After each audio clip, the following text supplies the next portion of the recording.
Hello there guys, welcome back to Younes Talks Football. I hope all of you are doing well on this bright day. Only one video today and I was anticipating two, and I think many of you know how and why. Because it's not really a secret, but let me give you a hint in case you haven't seen already. Go to George Benson's channel, go to Nini, Blue Lions TV's channel, go to Joey Knight's channel. And you'll see on all of those a surprise, let's say. Something that you're going to find on this channel tomorrow. It's just I've not come round to finish the editing, that's all. And which is why it will be here tomorrow. Now, if you don't know what I'm talking about, I will also suggest go over to my personal Instagram. Link in the description, my personal Instagram, make sure you're following me on there, and go and look at the story. And that will tell you what's coming. Simple as that. I won't say more. But you guys have already, I'm sure there's a lot of you that have seen it already. You love it. And don't worry, there's more. Be here tomorrow. That will be one of the double uploads. So tomorrow there is 2 videos coming. That will be one of the videos. And the other one will be either a news video, if there's things happening, or I'm going to get Premier League predictions out. Or I could leave that to Saturday, depending on how it's all going to happen based on the news as well, because on Saturday you're going to be getting your first preview of the season. So make sure you guys are here. Much appreciated. So let's get into the news, the latest. What is going on? Well, let's go to Reece James, because he had a few things to say. And turns out, locked in, lads, locked in. Here it is. This season we are going to be ambitious. We're in a good position. We want to compete at the highest level and win the competitions we're in. We're preparing the best we can. The language is different compared to what we were hearing last season and before that and under Graham Potter and all of the, you remember all those times, man. We weren't talking like this. We weren't talking like this, and the players didn't have that drive. The players didn't have that, I don't want to say ability, I think there was some ability, but the players didn't have that ambition or just overall quality. Do you know what I mean? Not just the squad, but the club was moving in a way that just didn't make any sense. This, though, all the players are speaking our language now. Maresca speaking our language. Even he said in an interview with Men in Blazers, if I'm not mistaken, I think it was the Men in Blazers interview. Go and check it out if you haven't done so already. But he said, last season, I said when it comes to the Premier League title race that we are far. This season, we are close. So listen, I'm going to leave it in his hands. I'm going to leave it in his hands because this is the difference with last season. And not even last season. Most of last season, except for the back end. The back ends, there was a switch. Something changed. And you'd be an idiot to not realise that by this point, Chelsea have something that's working. Do you know what I mean? It'd be foolish to just stick on, no, this ain't working, no, or, you know, they don't know what they're doing, or like, we ain't got ambition, or we're not winning any. No, we are. We actually are, and we're looking like we're on the right track, and this is all we've ever wanted. Now, it's not just, you don't want words and no action. You want action. I believe we're getting action, then we're getting words. Do you know what I mean? And this season's going to be interesting. Jamie Carragher predicted that Chelsea will get knocked out the Champions League group stage. Wayne Rooney, on the other hand, today, said that his dark horse for the Premier League title is Chelsea. I'm just saying. It depends where everyone's perspective is. And right now, not only are we proving on a footballing sense how we're playing, how the players are reacting, how the manager is managing, the system and the mentality of the entire place from head to toe, but the players on top of that are showing this, we want to go and win more silverware now. That is what is needed up here, and they're all showing it. So respect, if that's the case, I'm happy. More than happy. Now, that's Reece James, and I'm saying more than happy. Well, the club are more than happy too, it seems, and guess who's been rewarded for it? Check this out. Don't top yourselves off a bridge for this. I've got something to say. Check this out. Paul Winstanley and Lawrence Stewart, plus the recruitment chiefs Joe Shields and Sam Jewell, have signed contract extensions that commit them to the club for the next 6 years. Directors are not going anywhere. But it's like I've said before, I want to be fair and I want to be honest and straight up. When it was time to critique them, I was on that. It's definitely time to give them praise. And some would argue that what was done in the past has led us to this moment. And to be fair, yes, it has. Sometimes when you look at mistakes in the past, you go, no, but I wouldn't change it. I don't regret it, because if it wasn't for that, I wouldn't be where I am today. I completely agree with that. And that's how I look at things myself. But the things that weren't making sense at the time, we were vocal. Chelsea are looking in a very healthy place at the moment. It's the same people in the job that have done that. So we've got to offer praise. If Chelsea have destroyed PSG, won the Club World Cup, something no one expected. The back end of last season, not making top 5 but making top 4, which is a bare minimum considering our standards and where we should be, I understand. But in the midst of where we were, we asked for it, we got it. The Conference League and the final, obviously, again, Conference League should be a bare minimum, but considering how we did win that final, nice, great, positive. Now we're looking in terms of the window, the players we've got in, what we've shown from the Club World Cup and the pre-season friendlies that we've got and how we're looking, we've upgraded. It would be foolish to look at past business and because of the things that we disagreed with, to look at this and just hold an agenda. No. This window has been their best window, hands down. Some would say that's because we're back in the Champions League. Well, yes, perhaps, and if that's the case, then congrats. The aims have been achieved, and the objectives have been met, and we are upgrading, and that's what we want. So what's the problem? Have to be fair. Have to be fair.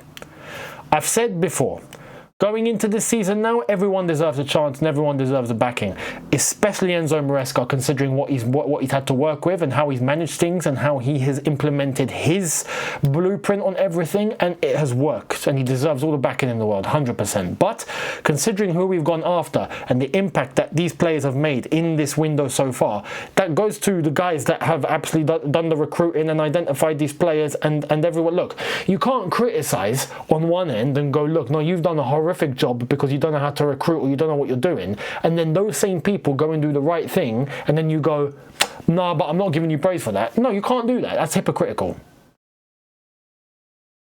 So they deserve the praise, 100%. The club has backed them and given them full faith.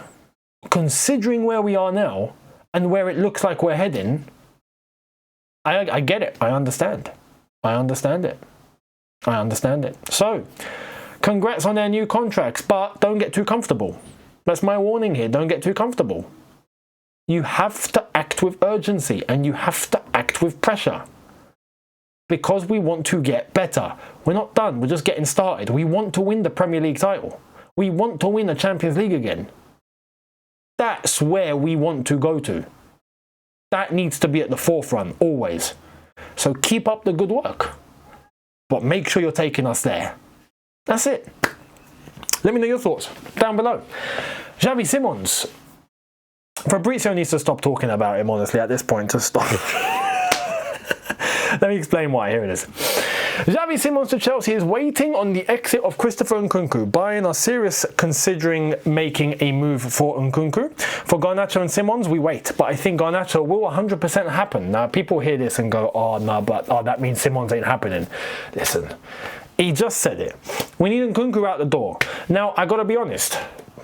We're hearing Nkunku could be a deadline day move, which means that we might have 2 weeks or so until that happens. So that means Xavi Simons could be a deadline day move as well, which is not what I want, but it's not the end of the world considering our first few fixtures. If I try and hang on, let me do this properly, right? Let me do this. So if I look at Chelsea, and I'm going to pick up their fixtures, and we'll see up until deadline day, we've got 3 games. Palace, West Ham and Fulham. It's not the end of the world to not have Simons in by that point. I want Simons in for the start of the season though, because it's always best in order to bed in, but not the end of the world. We ain't got really, really hard games, and after that, we've got 2 weeks up until we play the next game anyway, so we've got a cushion.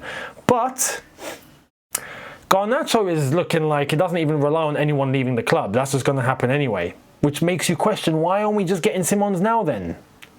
Maybe Simons is part of a deal from Leipzig where Nkunku goes the other way as well, even though Bayern Munich are interested, but maybe this is what it all relies on. Maybe we want to find out where is Nkunku going, and then we'll be able to know exactly how we're going to navigate. That's the only thing that I can think of. But Nkunku will be gone. And because Nkunku will be gone, Simons will be here. There's no worry. It's just a matter of when. And I hope it gets done soon. That's all. But Garnacho, that's looking far. Here it is. Talks in the background between Chelsea and Man United over Garnacho are well underway. Chelsea are working on it and have an agreement with the player. I know in the media it's not present, but trust me, behind the scenes it's very advanced and active. Like I've said before, these two players are joining the club. Garnacho 200% at this point. It's not even a debate, but it's been deemed that on the off chance, imagine if Nkunku doesn't actually end up anywhere. That's where we could be looking and going, okay, maybe Simons doesn't come in. But that's an extreme. Nkunku's going. Do you know what I mean? It would be mental if we can't flog Nkunku. Anyway, let's see. Jackson though. Here's the latest, and we're going to like this.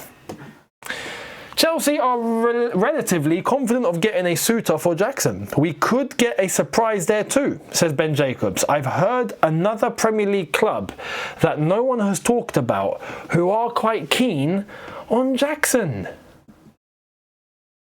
Who could it be? No one's talked about. So it's not Newcastle, it's not Man United, and it can't be Liverpool. What if they don't get Isaac? No, it can't be. It can't be. Surely not. Arsenal? Nah, surely not.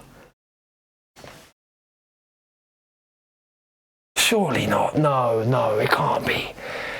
Nah, but then again, they always come after our scrubs. They've got a fetish with unwanted Chelsea players. That is their kink, isn't it? They like unwanted Chelsea players. Maybe it's Arsenal. Maybe Jackson's the backup to Gyökeres. Aye, Arsenal, listen, lads. Listen, yeah. Arsenal, hello, it's us. Listen, 75 million for Jackson, please. We're doing you a favour because we're normally quoting 80, but you got loyalty points with us just like we have with Brighton. So you lot can have him for 75. How does that sound? Let's just do that. Let's send him to Arsenal. Oh no! Imagine Arsenal at the end of this window walk away with Madueke and Jackson. No, that's hilarious. That is, and you know what? I'm not even worried. I'm not even worried. Crazy. Let me know your thoughts on that one. Who do you think it is? Is it Arsenal? Who else would it be? Everton? Nah, surely not. West Ham? Nah. Who's got money? Villa? It can't be Villa. But but we've spoken about Villa. It's someone no one's talked about. Tottenham? Nah. It can't be Spurs. Nah, it can't be. Nah, surely not. They actually need a striker, technically. No, but Tottenham don't do business with us. Surely not. No, Daniel Levy won't break that pact. Surely he won't. And for Jackson, of all players, surely not. Let me know your theories down below. Much appreciated. Let's get to the sponsor. We might be getting far with someone. Well, it's not the one that I thought it would be. So, there is ongoing competitive process for the front of shirt sponsor, with Chelsea believed to have had offers but focused on aligning with the right long-term partner. The club is aiming to strike a deal worth £60 to £65 million per season. We also have new Saudi Arabia airline Riyadh Air have been strongly linked to a potential partnership. This is from Nizar Kinsella today. Listen, If it's from the Middle East and there's loads of money, I'm happy. Because these guys will not back out at some point. Or these guys will not kick up a fuss. Because these guys just want to be seen. It's as simple as that. That's it. You don't know. When it comes to Middle Eastern companies, they're like, here's the money. No problem. No. Habibi, here is the money. No problem. No problem. You just put our name on shirt. Habibi, done. Shukran. That's it. You know what I mean? That's all they want. So you don't really get a fuss. There won't be much negotiation. We'd be like 65 million. They'd be like, Habibi, here is check. Go away. That's it. Honestly, it wouldn't be a problem. But Riyadh, I thought it'd be Qatar Airways, or I thought it would be, I don't know. I thought Damak would come in with something mad, but turns out they haven't. For something long term. I don't know. But Riyadh, I'd take Riyadh. I think they would look good as well. I think it'd be a good shirt sponsor. Not sure if there's a little bit of a conflict of interest there, considering Atletico Madrid wear them, and maybe we face each other in the Champions League, or maybe, I don't know. But then again, Emirates teams have faced each other before as well, so that really shouldn't be a problem then. Nah, anyway, that's fine. What am I saying? What a waffle. Nah, all is good. All is good. There's no problem there. So Riyadh, is it going to be Riyadh? Listen, whoever pays us 65 million, personally I'll put up to 70, because we've got Club World Cup badge now. But 65, we'd take it. We'd be up there with the highest earners in terms of front and shirt sponsor. And it'd be nice to get it done before the season starts, which starts this weekend, which won't happen. But maybe we start the season without it. A couple of games in, maybe we put it on the shirt. Cool, but we can't go a whole season again without a shirt sponsor, man. It'd be ridiculous. But let's get it over the line. Let me know your thoughts on that one. Who would you prefer? And to wrap up, Tottenham. Arsenal fans, you might want to pay attention to this. You lot are getting done. So, Tottenham are prepared to open formal talks with Crystal Palace for Reece James. The plan to return to the table reported 2 days ago, 100% confirmed, and also confirmed that Eze would be keen on the Tottenham move if the two clubs can agree on a fee. This would be pretty mental because he's been heavily linked with Arsenal, and Arsenal on that left-hand side actually need some play. I mean, well, they got Martinelli, Trossard still there. He might get sold, but it hasn't been sold yet. Madueke can also play on the left, but we know he's a right winger. Eze would come in and fit in like a glove. But Arsenal have just not moved. I've been certain Arsenal are going to move, surely. Tottenham are like, no, we're going to come in. You know what? Tottenham have a chance. They would have done it like 100% if they got the job done against PSG yesterday, but Spurs are Spurs. So, you know, when you're Spursy, you're Spursy. It's in the DNA. It's the history of the Tottenham. Go and check out that video if you haven't done already. But if Tottenham beat Arsenal to Eze, then Arsenal, you're in the mud. Honestly, absolute mud. Are you going to let Tottenham do that to you? We're going to be that. We're going to be that guy in the middle. You know. Oh no! Are you going to say that? Are you going to let him say that to you? Oh, bruv, you responded. Are you going to? But he dissed your mum. He dissed your mum, bruv. Yeah. Your dad. He dissed your dad. Like, we're going to be that guy in the middle, just causing chaos. Let them kill each other. Arsenal, you're going to let them do this to you? You're going to let them take Eze? What are you saying? What are you saying? Let's see what they're saying. Let me know your thoughts down below, and I will catch all of you tomorrow. Like I've said, for a double upload, one special video. Like I've said, if you've seen George Benson and Blue Lions TV and Josh will come as well. Joey Knight's channel too. Make sure you go and check those out, and you'll know what's coming here tomorrow. But big video tomorrow, and then after that, we'll see what happens, if it's going to be a news video or if it's going to be Premier League predictions, but one of those will be dropping as well. So make sure you guys are here for it, and I'll catch all of you there. Subscribe, notification bell on. Catch you tomorrow. In a bit, look after yourselves, take care, and peace.